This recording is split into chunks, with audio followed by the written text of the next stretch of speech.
Oke, baik. Assalamualaikum warahmatullahi wabarakatuh. Kembali lagi dengan saya Muhammad Natsir dengan NIM 2121023, Prodi Teknik Informatika Strata 1 kelas D. Kali ini kita akan saya akan menjelaskan tentang seleksi beasiswa mahasiswa berprestasi dan kurang mampu memakai metode Fuji Tsukamoto ya. Oke, langsung saja ke latar belakangnya. Latar belakangnya saat ini mungkin masih saja mau melakukan beasiswa, penyeleksi beasiswa itu dengan cara yang lama ya, kurang cara yang lama. Proses seleksinya bisa saja tidak konvensiyen apabila dan masih saja memakai manual, dan itu bisa saja tidak efektif ya, tidak efektif dan bisa saja kita salah sasaran. Nah, ini prosesnya. Setelah itu kita di sini kita lanjut ke sistem seleksi dengan logika Fuji ya. Di sini sistem dengan logika Fuji otomatis by system ya, di mana sudah otomatis siapa saja yang akan mendapatkan beasiswa tersebut apabila kita memakai logika Fuji. Efektif dan efisien, tidak memakan waktu dan cepat ya. Terus yang dapat ditentukan sesuai kriteria yang diinginkan ya. Kriteria ini yang dimana kita akan memakai kriteria misalnya IPK-nya seperti apa, tanggungan orang tua, penghasilan orang tua, dan prestasi-prestasi yang didapatkan walaupun nasional ataupun internasional. Kita ke slide berikutnya. Konsep dasar logika Fuji, yang dimana pertama input data. Setelah dia menginput data, maka ada fujifikasi. Setelah ada fujifikasi, dia pergi ke pembentukan rules if then. Nah, setelah rules if then ini selanjutnya inference system. Nah, setelah inference system, lanjut lagi ke defujifikasi, yang dimana akan menghasilkan output datanya. Setelah itu kita input data. Input data ini ada 4 ya. Input data itu seperti IPK mahasiswa, penghasilan orang tua, tanggungan orang tua, dan prestasi mahasiswa. Itu input datanya. Nah, setelah itu kita ke slide berikutnya lagi. Ada output datanya. Output datanya apa? Apakah pemohon beasiswa diterima atau ditolak? Nah, apabila diterima ya akan tertulis diterima, apabila ditolak akan tertulis ditolak ya, teman-teman. Oke, langsung ke slide berikutnya lagi. Ada variabel linguistiknya. Input data itu seperti apa? Nah, di sini ada variabel input dan variabel linguistiknya. Variabel inputnya ada IPK mahasiswa. Nah, di IPK mahasiswa ini variabel linguistiknya adalah rendah, cukup, dan tinggi. Nah, IPK rendah, IPK cukup, atau IPK tinggi. Nah, setelah itu variabel input keduanya ada penghasilan orang tua, yang dimana variabel linguistiknya adalah rendah, cukup, dan tinggi juga. Nah, setelah itu yang ketiga variabel input, yang dimana tanggungan orang tua, dimana variabel linguistiknya bukan rendah lagi, tapi sedikit, cukup, dan banyak. Nah, setelah itu ada variabel inputnya yang terakhir itu adalah prestasi selama di kuliah, nasional atau internasional. Nah, variabel linguistiknya cuma dua, yaitu sedikit atau banyak. Sedikit prestasi atau banyaknya prestasi ya. Oke. Nah, kita lanjut ke slide berikutnya lagi. Ada derajat keanggotaan IPK mahasiswa, yang dimana ini rendah. Nilai 1 bernilai 1, X lebih kecil sama dengan 2,75. Nah, setelah itu 3,25 dikurang X per 3,25 kurang 2,75. Nah, ini IPK ya, dimana dia akan bernilai rendah, dimana dia akan rendah di mana 2,75 di antara 2,75 dan 3,25 ya. Nah, berarti di sini ada 2,75 lebih kecil X lebih kecil 3,25. Nah, dia akan bernilai 0 apabila X lebih besar sama dengan 3,25 ya. Dia akan bernilai 0 itu apabila X-nya lebih besar sama dengan 3,25. Nah, penjelasannya ini balik lagi ke cukup juga. Penilaian cukupnya atau IPK cukupnya. Atau ini ya. Dia akan bernilai 0 apabila X lebih kecil sama dengan 3. Dan apabila dia akan dan sama ini lebih besar sama dengan 3,50. Nah, di sini X kurang 3,01 per 3,25 dikurang 3,01. 3,01 lebih kecil X, lebih kecil X. Karena ini cukup 3, dia harus di atas 3,5, 3,25, jadi 3,1 lebih kecil X. X lebih kecil sama dengan 3,25. Nah, kembali lagi, 3,50 dikurang X per 3,50 kurang 3,25, maka 3,25 lebih kecil sama dengan X lebih kecil sama dengan 3,50. Nah, kita langsung ke IPK tingginya lagi. Apabila bernilai 1, bernilai 1, X lebih kecil sama dengan 3,45, maka X kurang 3,45 per 3,80 kurang 3,45. Nah, 3,45 ini lebih kecil sama dengan X, dan X lebih kecil sama dengan 3,80. Maka bernilai 1 apabila X lebih besar sama dengan 3,80 ya. Nah, itu tentang derajat keanggotaan IPK mahasiswanya. Kita pergi ke derajat keanggotaan penghasilan orang tua. Nah, di sini sama juga. Ada rendah, cukup, dan tinggi, di mana apabila bernilai 1, X lebih kecil sama dengan 750.000. Berarti apabila bernilai 1, dia akan X lebih kecil sama dengan 750.000. Apabila dia di bawah 750, maka X lebih besar sama dengan di bawah 750. Perhitungannya mungkin seperti itu. Nah, setelah itu 1.250.000 ini dikurangi X per 1.250.000 dikurangi angka penghasilan orang tua 750.000 di ayat 750.000, maka 750.000 ini lebih kecil sama dengan X, dan X lebih kecil sama dengan 1.250. Maka bernilai 0, X lebih kecil sama dengan 1.250. Nah, kita ke cukupnya juga. Cukupnya ini seperti apabila bernilai 0, X lebih kecil 1 juta dan lebih besar 2.500.000.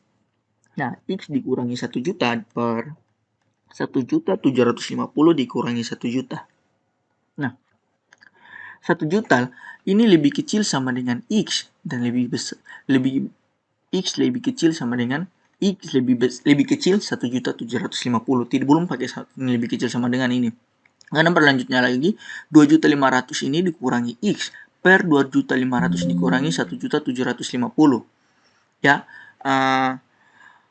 maka 1.750 lebih kecil sama dengan X lebih besar sama dengan 2.500.000. X lebih besar sama dengan 2.500.000 ya teman-teman. Sebentar, saya mungkin cas laptop dulu ya.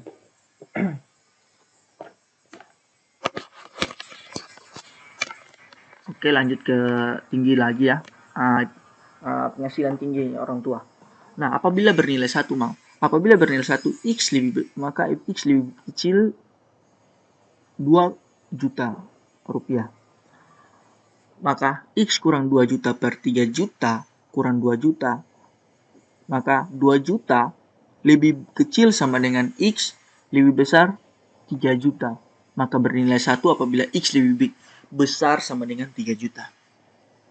Oke, kita ke slide berikutnya, yaitu derajat keanggotaan tanggungan orang tua. Ada sedikit, cukup, dan tinggi ya. Oke. Sedikit. Apabila bernilai 1, maka X lebih kecil sama dengan 1.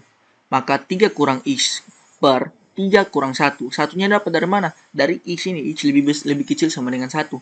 Nah, 3 kurang 1, maka 1 lebih kecil X. X lebih kecil sama dengan X lebih kecil 3. Maka apabila bernilai 0, X lebih besar 3. Kita ke cukup lagi. Apabila bernilai 0, X lebih kecil 2 dan lebih besar sama dengan lebih besar 6. Jadi X dikurangi 2 per 4 kurang 2. Ya, 4 kurang 2. Maka 2 lebih kecil sama dengan X lebih kecil 4. Angka 6 ya. 6 kurang X per 6 kurang 4. Maka 4 lebih kecil sama dengan X, dan X lebih kecil sama dengan 6. Nah, setelah itu kita ke tanggungan tingginya lagi. Apabila bernilai 1, X lebih kecil 3.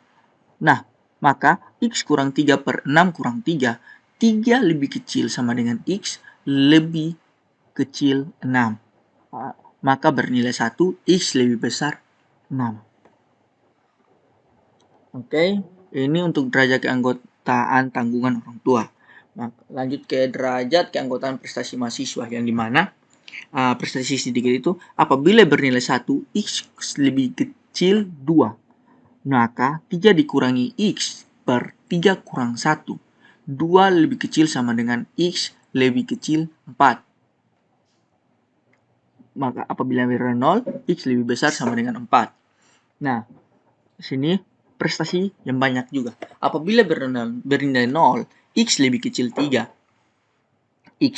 Maka X dikurangi 2 per 4 kurang 2. Maka 3 lebih kecil sama dengan X lebih kecil 6. Apabila bernilai 1, X lebih besar 6. Oke, lanjut ke slide berikutnya lagi tentang himpunan Fuji. Di sini ada IPK mahasiswa, penghasilan orang tua, tanggungan orang tua, dan prestasi mahasiswa. Nah, di sini ada apa namanya ini?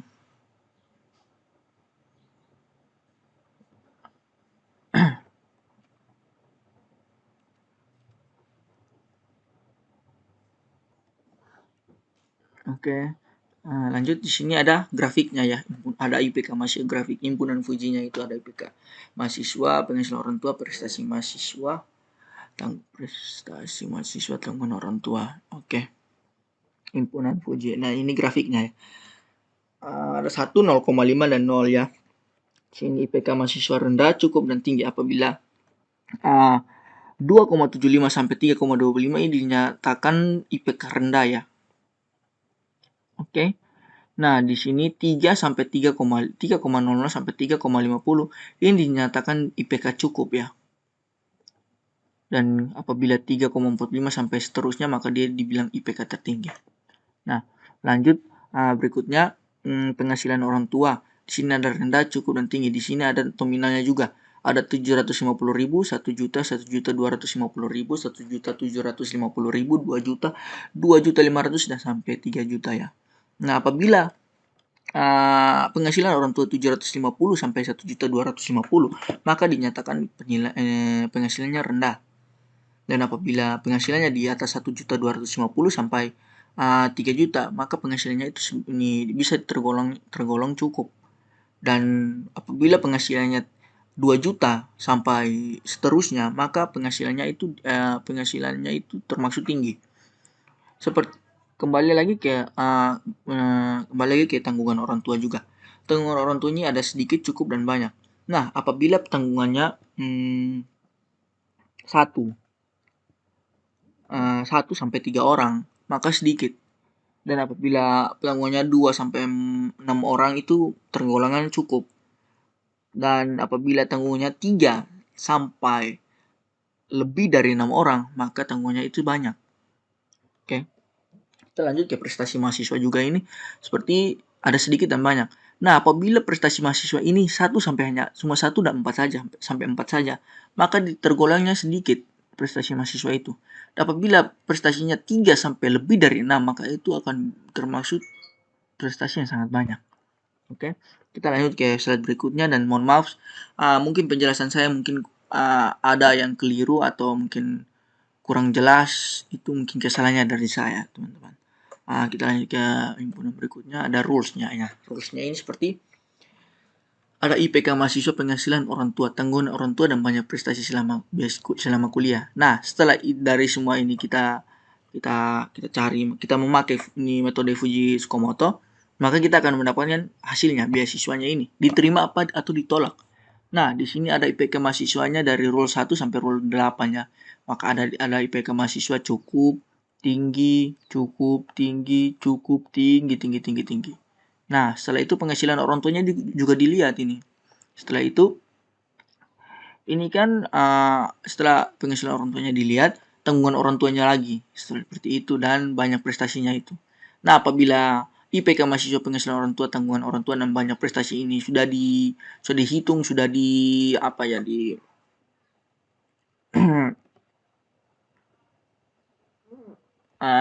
di-input ya, di-input untuk agar bisa mengetahui apakah mahasiswa ini layak untuk menerima beasiswa, maka akan muncul di sini nanti. Diterima dan seterusnya. Maka skornya di atas 3,50 ya teman-teman. Oke, mungkin ini saja dari saya untuk penjelasannya tentang metode Fujimoto seleksi beasiswa mahasiswa prestasi dan kurang mampu. Nah, mungkin ke di Excel ini langsung di apa ya namanya, langsung tentang IPK-nya, nominal orang tua, tanggungan orang tua, dan banyak prestasinya. Di sini ada rules-nya. Jadi rules-nya ini yang tadi kita ambil dari tadi yang saya jelaskan. Himpunan Fujinya juga sama, variabel linguistik input data juga sama. Terus derajat kayak anggotanya IPK mahasiswa ini, cara mendapatkan IPK mahasiswa ini, cara perhitungannya juga sudah saya jelaskan tadi. Apabila di bawah 2,75 mungkin dia bukan tidak akan pernah mendapatkan beasiswa, mungkin dia tidak diterima atau ditolak untuk mendapatkan beasiswa. Nah, seperti cukup juga, tinggi juga, dan lain-lain sebagainya ya. Nah, tapi itu juga dihitung dengan tanggungan orang tuanya dan penghasilan orang tuanya juga.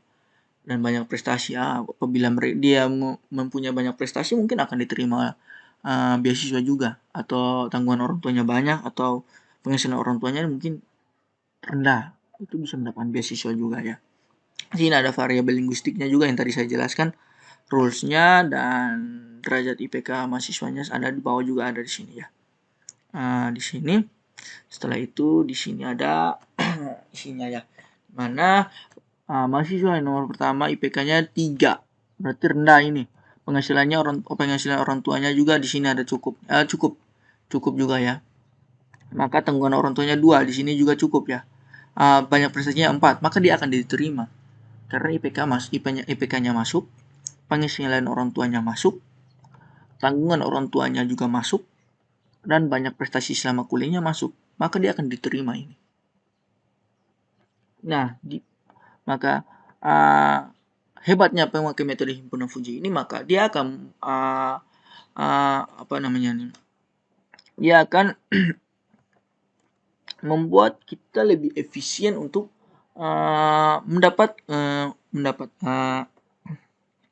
bisa mengetahui siapa yang layak untuk mendapatkan beasiswa. Jadi gini, sistem seleksi dengan Fuji itu sangat-sangat efektif dan efisien, dan rules-nya dapat ditentukan sesuai kriteria yang kita inginkan ya. Kalau kita inginkan dengan IPK yang rendah bisa mendapatkan beasiswa, ya kita buat saja IPK yang rendah agar bisa mendapatkan beasiswa. Atau penghasilan orang tua 8 juta dia tetap mendapatkan beasiswa, bisa juga itu. Oke, mungkin ini saja dari saya. Mohon maaf atas kekeliruan saya dalam menjelaskan metode Fujimoto seleksi beasiswa mahasiswa berprestasi dan mahasiswa kurang mampu. Saya mohon maaf apabila penjelasan saya kurang jelas, dan saya memang mungkin kurang jelas juga menyampaikannya. Saya mohon maaf untuk teman-teman yang sudah menonton. Untuk Bapak dosen mata kuliah juga saya mohon maaf. Mungkin saya sangat-sangat kurang dalam memahami metode Fujimoto ini. Saya mohon maaf. Terima kasih. Billahi taufiq wal hidayah. Wassalamualaikum warahmatullahi wabarakatuh. Selamat siang.